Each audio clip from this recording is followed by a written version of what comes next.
Student, Python के इस theoretical session में आपका स्वागत है। जैसा कि हम लास्ट टाइम हमने यहाँ पर सॉर्टिंग से रिलेटेड वहाँ से हमारा क्या है कि कोर्स लगभग फिनिश्ड हो जाता है। सो क्लास को कंटिन्यू रखने के लिए हम यहाँ पर फिर से एक रिवीजन क्लास को इनिशिएट कर रहे हैं।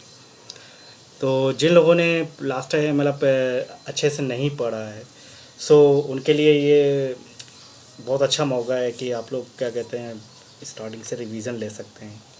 ठीक है, अगर कोई प्रॉब्लम हो गई तो आप मुझे मेरे व्हाट्सएप नंबर पे आप मुझे अपनी प्रॉब्लम्स को सेट कर सकते हैं।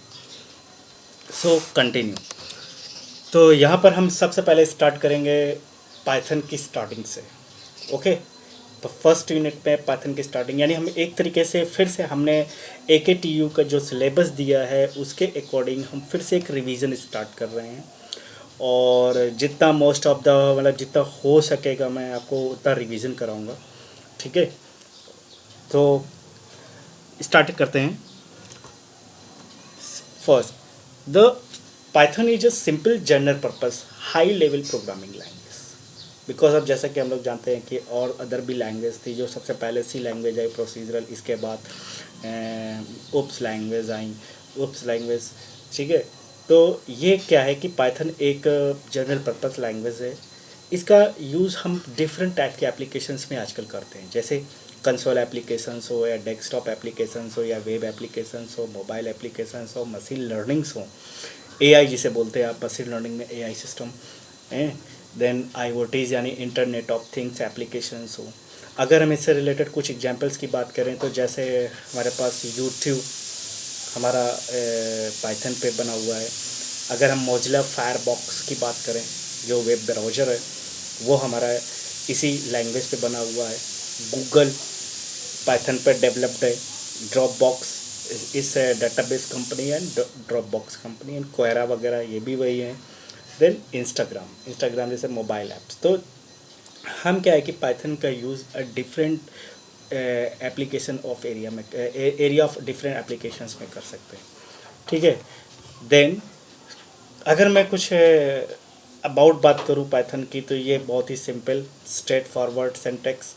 पाइथन इस केस सेंसिटिव है। Case sensitive is the main की जैसे C और C++ या जो भी लैंग्वेजेस हैं, उप्स लैंग्वेज हैं, या C एक सिंपल प्रोसीजर लैंग्वेज भी बात करें तो उनमें क्या है कि दोनों के जैसे मान लीजिए हमने INDIA कैपिटल में लिखा और INDI स्मॉल में लिखा, तो इंडिया की दोनों स्पेलिंग जो अलग अलग होंगे, यानी C की नज़र में दोनों चीज़ें अलग अलग हैं, C++ में दोनों चीज़ें अलग अलग हैं।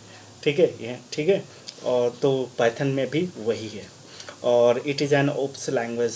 और चूँकि एक्चुअली हम ऐसे तो कहें तो पाइथन दोनों को सपोर्ट करता है, बिकॉज ऑफ कि हम यहाँ दोनों तरह के एप्लीकेशंस या एप्स डेवलप दोनों तरह के कॉन्सेप्ट में, यानी प्रोसीजरल लैंग्वेज में भी काम कर सकते हैं, उप्स लैंग्वेज में भी काम कर सकते हैं। ऐसा नहीं है, ये पाइथन एक ऐसी लैंग्वेज है जो मल्टी पैराडिग्म में काम करती है।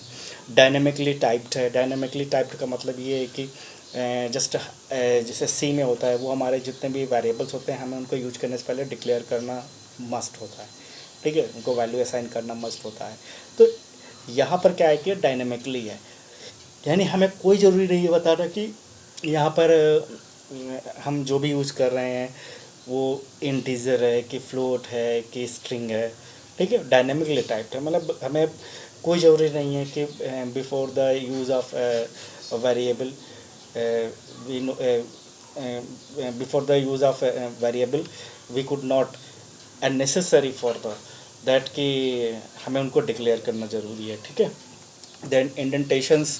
अब जैसे मान लीजिए जैसे हम C वगैरह में कर्ली ब्रेसेस वगैरह यूज़ करते थे, यहाँ पर इंडेंटेशंस यूज़ होता है। इंडेंटेशंस मतलब इसे नाट यानी कोई ये सिंबल नहीं है, बट आपको उसी के हिसाब से क्या कोड को सेटअप करना पड़ेगा। ठीक है, तो एक जो इंडेंटेशंस होते हैं आगे की तरफ से उतना स्पेस गैप होना चाहिए, देन वो चीज़ है। Then use variable without declaration, simple सी वाई बात है। डायनेमिकली टाइप्ड है। C वगैरह तो स्ट्रेट टाइप्ड होती हैं, स्ट्रेट फॉरवर्ड होती हैं, क्योंकि उनमें हमें वेरिएबल यूज करने से पहले डिक्लेयर करना ज़रूरी होता है। सो इनमें ऐसा कुछ भी नहीं है। इंटरप्रेटेड लैंग्वेज है। अदर लैंग्वेज में हमने देखा कि C अदर उप्स लैंग्वेज हैं, उनमें कंपाइलर होता है जो कि दिए गए सोर्स कोड को एट ए टाइम में